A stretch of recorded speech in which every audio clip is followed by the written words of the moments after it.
At 4 o'clock in late October, I sat alone in the country schoolhouse. Back from the road mid stricken fields, and an eddy of wind blew leaves on the pane and crooned in the flue of the cannon stove.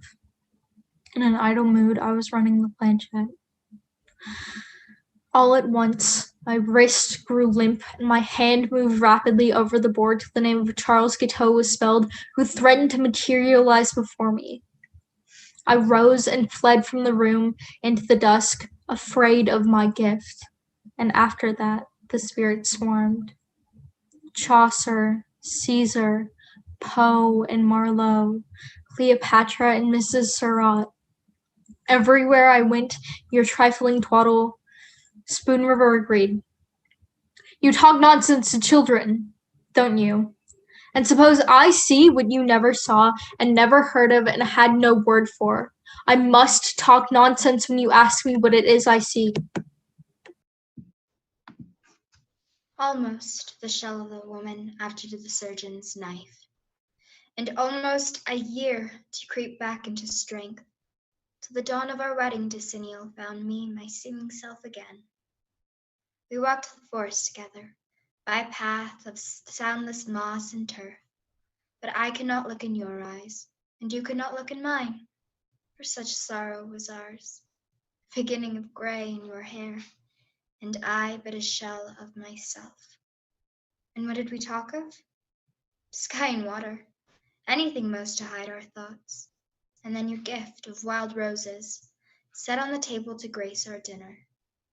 Poor heart, how bravely you struggled to imagine and live a remembered rapture. And then my spirit drooped as the night came on, and you left me alone in my room for a while, as you did when I was a bride. Poor heart. Poor heart. Poor heart. I looked in the mirror, and something said, one should be all dead when one is half dead, nor ever mock life, nor ever cheat love. And I did it looking there in the mirror. Dear, have you ever understood? I wanted to go away to college, but rich Aunt Persis wouldn't help me. So I made the gardens and raked the lawns and bought John Alden's books with my earnings. I wanted to marry Delia Prickett, but how could I do with what I earned? And there sat Aunt Persis, more than 70, half dead, half paralyzed. When she ate, the soup ran out her mouth like a duck. Or Gorman, yeah, investing her income in mortgages, fretting all her time over her notes and rents and papers. That day, I was sawing wood for her and reading Prideaux in between. I went inside for a drink of water, and there sat Aunt Persis. Prideaux was on the table, a bottle of chloroform on the book. She used that sometimes for an aching tooth. So I poured the chloroform into a handkerchief and held it to her nose till she died. And the coroner said she had died of heart failure. Delia, you and Prideaux steadied my hand. I got the money and married Delia. A joke on you, Spoon River.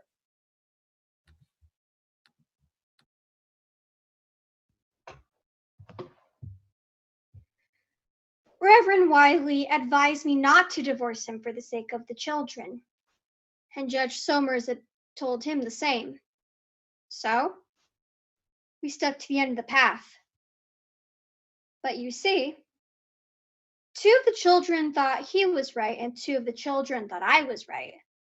The 2 who sided with him would blame me, and the 2 who sided with me would blame him. And they'd all grieve for the one they sided with. All of them torn with the guilt of judging and tortured in soul because they could not admire equally him and me. Now, every gardener knows that plants grown in cellars or under stones are twisted and yellow and weak, and no mother would let her baby suck diseased milk from her breast. Yet, preachers and judges, they advise the raising of souls where there is no sunlight but only twilight, no warmth but only dampness and cold, preachers and judges.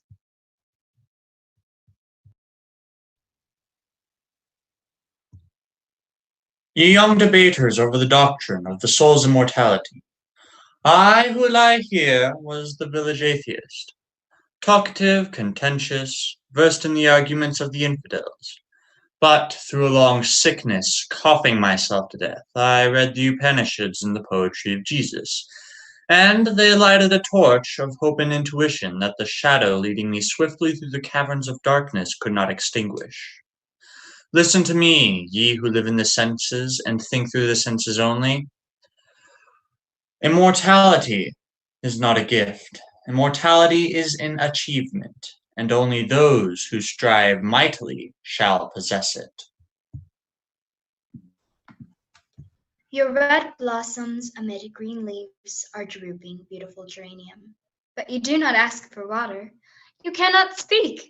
You do not need to speak. Everyone knows that you are dying of thirst, yet they do not bring water. They pass on, saying the geranium wants water. And I, who had happiness to share, and longed to share your happiness, I who loved you, Spoon River, and craved your love, withered before your eyes, Spoon River. Thirsting, thirsting, voiceless from chasteness of soul to ask you for love, you who knew and saw me perish before you, like this geranium, which someone has planted over me and left to die.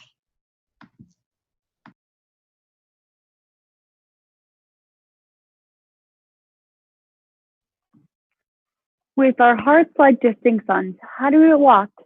As often before the April fields with starlight, slipping over the viewless gods, the darkness, under the cliff, our tri-resting place in the wood, where the brook turns.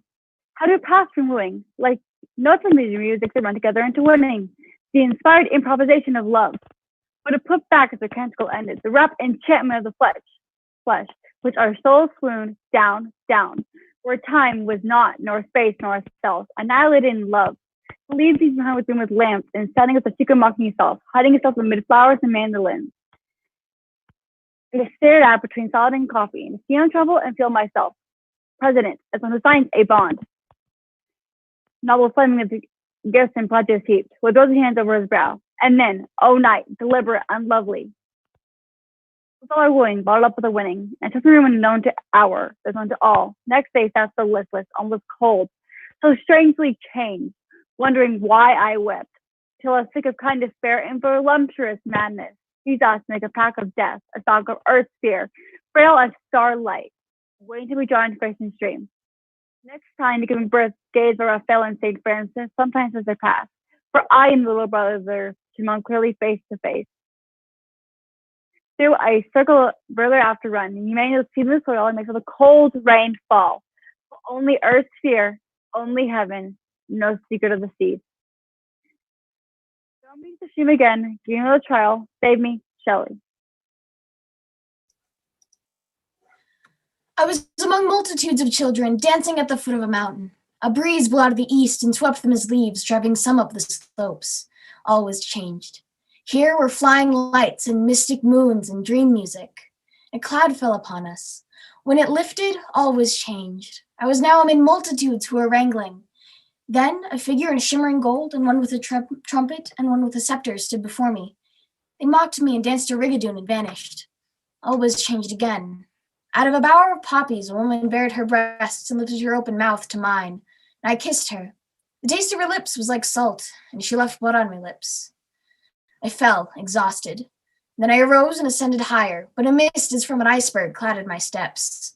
I was cold and in pain. Then the sun streamed on me again, and I saw the mist below me hiding all below them, and I, bent over my staff, knew myself silhouetted against the snow. And above me was the soundless air, pierced by a cone of ice, over which hung a solitary star. A shudder of ecstasy, a shudder of fear ran through me, but I could not return to the slopes. Nay, I wished not to return, for the spent waves of the symphony of freedom lapped the ethereal cliffs about me. Therefore, I climbed to the pinnacle. I flung away my staff. I touched that star with my outstretched hand, and I vanished utterly. For the mountain delivers to infinite truth, whosoever touches the star.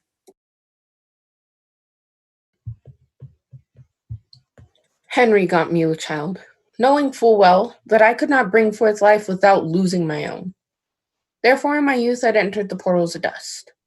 Traveler, it is believed in the village where I lived that Henry loved me with a husband's love. Well, I can proclaim from the dust that he slew me to gratify his hatred. My wife lost her health until she dwindled into a scarce many pounds. Then the woman whom the men styled Cleopatra came along. We married once. All broke our vows, myself among the rest. Years passed one by one, death claimed them all in some hideous form. And I was borne along by dreams of God's particular grace for me. I began to write, reams on reams of the second coming of Christ. And Christ came to me and said, "Go to the church and stand before the congregation and confess your sin." But as I stood up and began to speak, I saw my little girl who was sitting in the front seat. My little girl who was born blind. After that, all was blackness.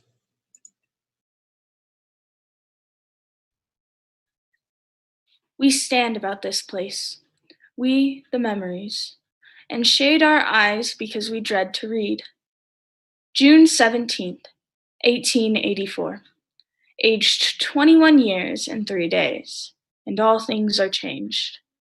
And we the memories, stand here for ourselves alone. For no eye marks us or would know why we are here. Your husband is dead, your sister lives far away, your father is bent with age. He scarcely remembers you. He hardly leaves the house anymore. No one remembers your exquisite face, your lyric voice, how you sang even on the morning you were stricken with piercing sweetness and thrilling sorrow, when the advent of the child which died with you. It is all forgotten, save by us, the memories, who are forgotten by the world. All is changed, save the river and the hill, even they are changed. And we the memories, stand here for ourselves.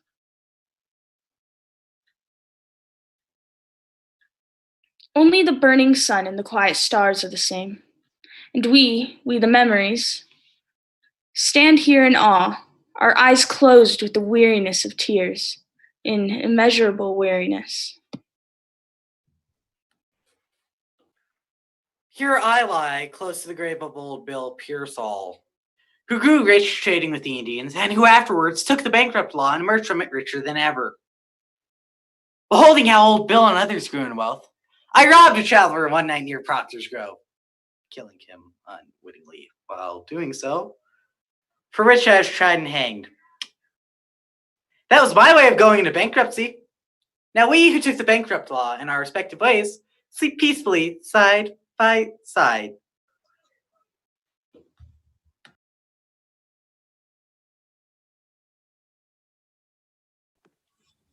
Nothing in life is alien to you.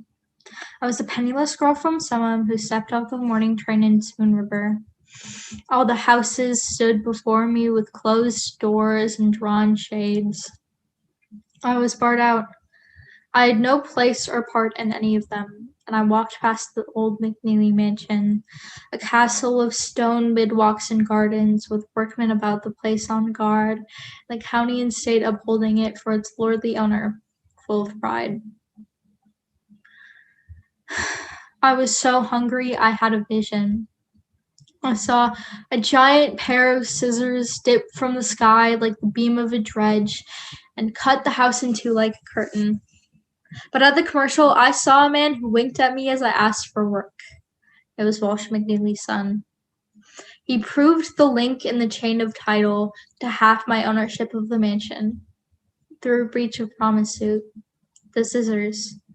So, you see, the house from the day that I was born was only waiting for me.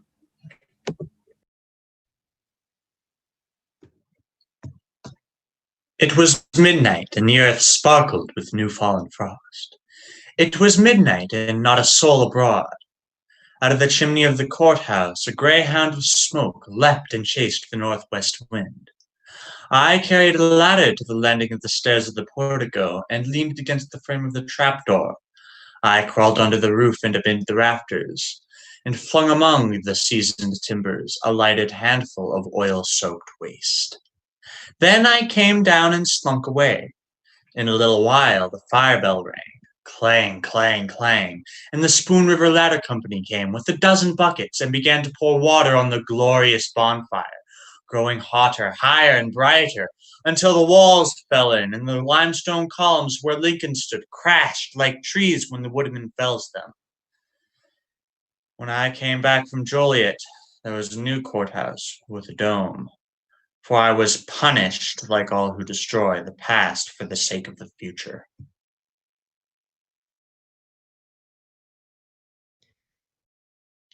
Over and over they used to ask me, while buying the wine or the beer. In Peoria first, and later in Chicago, Denver, Frisco, New York, wherever I lived, how I happened to lead the life, and what was the start of it. Well, I told them. A silk dress and a promise of marriage from a rich man. It was Lucius Atherton. That was not really it at all. Suppose a boy steals an apple from a tray at the grocery store, and they all begin to call him a thief. The editor, minister, and judge, and all the people. A thief, a thief, a thief wherever he goes, and he can't get work, and he can't get bread without stealing it. Why? The boy will steal. It's the way the people regard the theft of the apple that makes the boy what he is.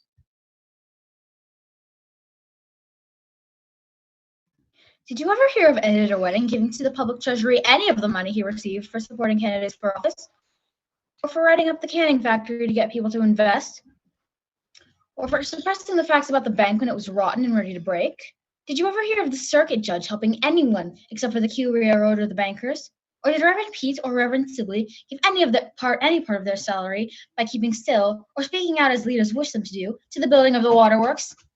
But I, Daisy Fraser, who always passed through the streets among rows and nods and caws such as "There she goes," was never taken before Justice Arnott without contributing $10 in costs to the school fund of Spoon River. You'd not believe me, would you, that I came from good Welsh stock? That I was purer blooded than the New Englanders and the Virginians of Spoon River? You'd not believe that I'd been to school and read some books? You saw me only as a run-down man with matted hair and a beard and ragged clothes. Sometimes a man's life turns into a cancer from being bruised and continually bruised until he turns into a purplish mass, like growths on stalks of corn. Here was I, a carpenter, mired in a bog of life, into which I walked, thinking it was a meadow, with a slattern for a wife, and poor Minerva, my daughter, whom you tormented and drove to death. So I crept like a snail through the days of my life. No longer you hear my footsteps resounding on the hollow sidewalk, going to the grocery store for a little cornmeal and a nickel's worth of bacon. I am Minerva, the village poetess, hooted at, jeered at by the yahoos of the street for my heavy body, cock eye, and rolling walk, and all the more when Butch Weldy captured me after a brutal hunt. He left me to my fate with Dr. Myers, and I sank into death, growing numb from the feet up, like one stepping deeper and deeper into a stream of ice. Will someone go to the village newspaper and gather into a book the verses I wrote? I thirsted so for love. I hungered so for life.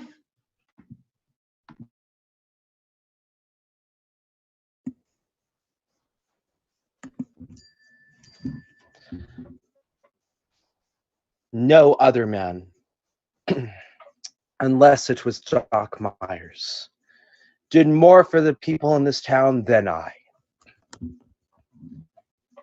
And all the weak, the halt, the improvident, and those who could not pay flocked to me. I was good-hearted, easy Dr. Myers. I was healthy, happy, and comfortable fortune. Blessed with a congenial mate. My children raised, all wedded, doing well in the world. And then one night, Minerva, the poetess, came to me in her trouble, crying. I tried to help her out. She died. They indicated me. The newspapers disgraced me. My wife perished of a broken heart, and pneumonia finished me.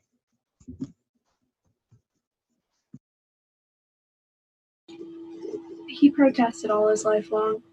The newspapers lied about him villainously, that he was not at fault for Minerva's fall, but only tried to help her. Poor soul, so sunk in sin he could not see that even trying to help her, as he called it, he had broken the law, human and divine. Passers-by, an ancient admonition to you. If your ways be ways of pleasantness, and all your pathways peace, love God and keep his commandments.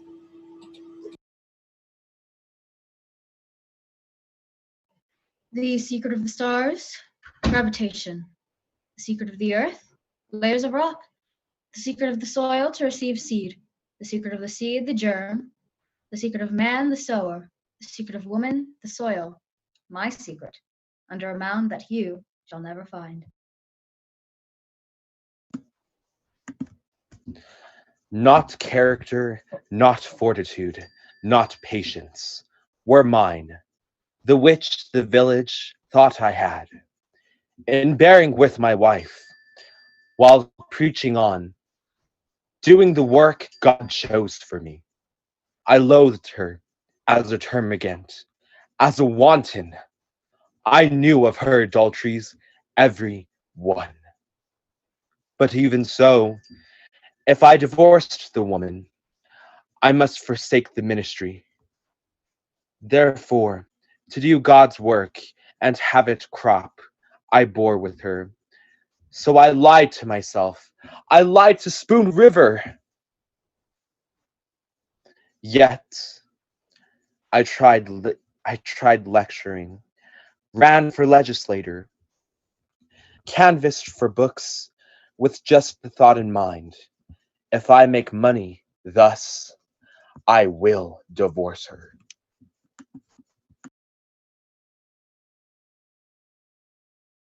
I leaned against the mantel, sick, thinking of my failure, looking into the absent, weak from the noonday heat. The church bell sounded mournfully from far away. I heard the cry of a baby and the coughing of John Rennell, better than feverish, dying. And the violent voice of my wife, "Watch out, the potatoes are burning." It was an irresistible disgust. I pulled the trigger. Blackness, light, unspeakable regret, fumbling for the words again. Too late, thus I came here. With lungs for breathing, one cannot breathe here with lungs, though one must breathe. Of what use is it to ruin oneself of the world if no one's soul may ever escape the eternal destiny of life?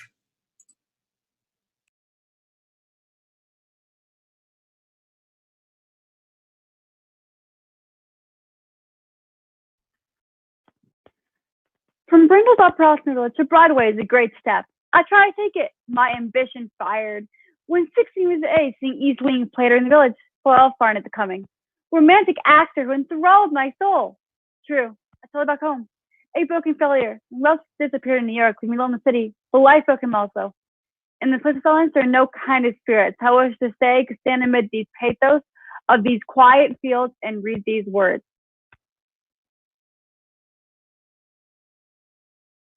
My name used to be in the papers daily as having dined somewhere, or traveled somewhere, or rented a house in Paris where I entertained the nobility. I was forever eating or traveling or taking the cure at Baden-Baden. Now I am here to do honor to Spoon River, here beside the family whence I sprang. No one cares now where I dined or lived or whom I entertained, or how often I took the cure at Baden-Baden. Out of a cell into this darkened space. The end at 25. My tongue cannot speak what stirred within me, and the village thought me a fool! But from the beginning, there's a clear, very urgent purpose in my soul, which drove me on trying to memorize the Encyclopedia Britannica!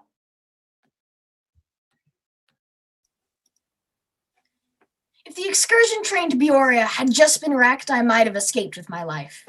Certainly, I should have escaped this place, but as it was burned as well, I was mistaken for John Allen, who was sent to the Hebrew Cemetery at Chicago, and John for me. So I lie here. And it was bad enough to run a clothing store in this town, but to be buried here? Ugh.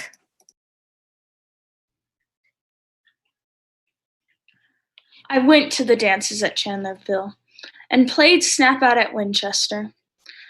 One time we changed partners, driving home in the moonlight of middle June. And then I found Davis. We were married and lived together for 70 years, enjoying working, raising the 12 children, 8 of whom we lost. Ere I had reached the age of 60, I spun, I wove, I kept the house, I nursed the sick. I made the garden, and for holiday rambled over the fields where sang the larks. And by Spoon River gathering many a shell and many a flower and medicinal weed, shouting to the wooded hills, singing to the green valleys. At 96, I had lived enough, that is all, and passed to a sweet repose. What is this I hear of sorrow and weariness, anger and discontent? Degenerate sons and daughters, life is too strong for you. It takes life to love life.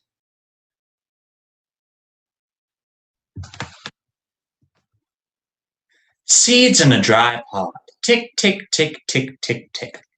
Like mites in a quail, faint iambics the full breeze wakens, and the pine tree makes a symphony thereof. Triolets, villanelles, rondels, rondeaus, ballads by the same score with the same old thought. The snows and roses of yesterday are vanished, and what is love but a rose that fades? Life all around me here in the village. Tragedy, comedy, valor and truth, courage, constancy, heroism and failure, all in the loom. And oh, what patterns!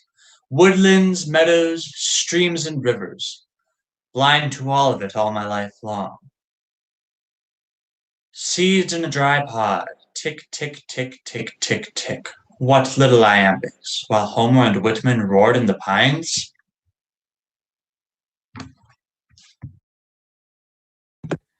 Out of me, unworthy and unknown, the vibrations of deathless music.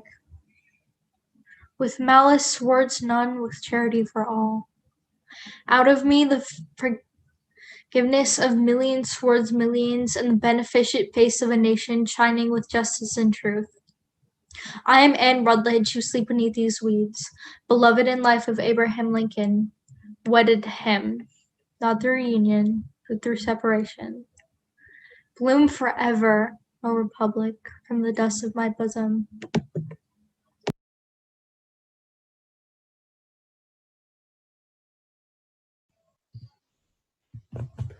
I am not beloved of the villagers, but all because I speak my mind and met those who transgressed against me with plain remonstrance, hiding nor nurturing, nor secret griefs nor grudges. It is the act of the Spartan boy that is greatly praised, who hid the wolf under his cloak and let it devour him uncomplainingly. It is braver, I think, to snatch the wolf forth and fight him openly, even in the streets, amidst the dust and howls of pain. The tongue may be an unruly member, but silence poisons the soul. Berate me who will, I am content. Thank you so much for viewing. And now, curtain call.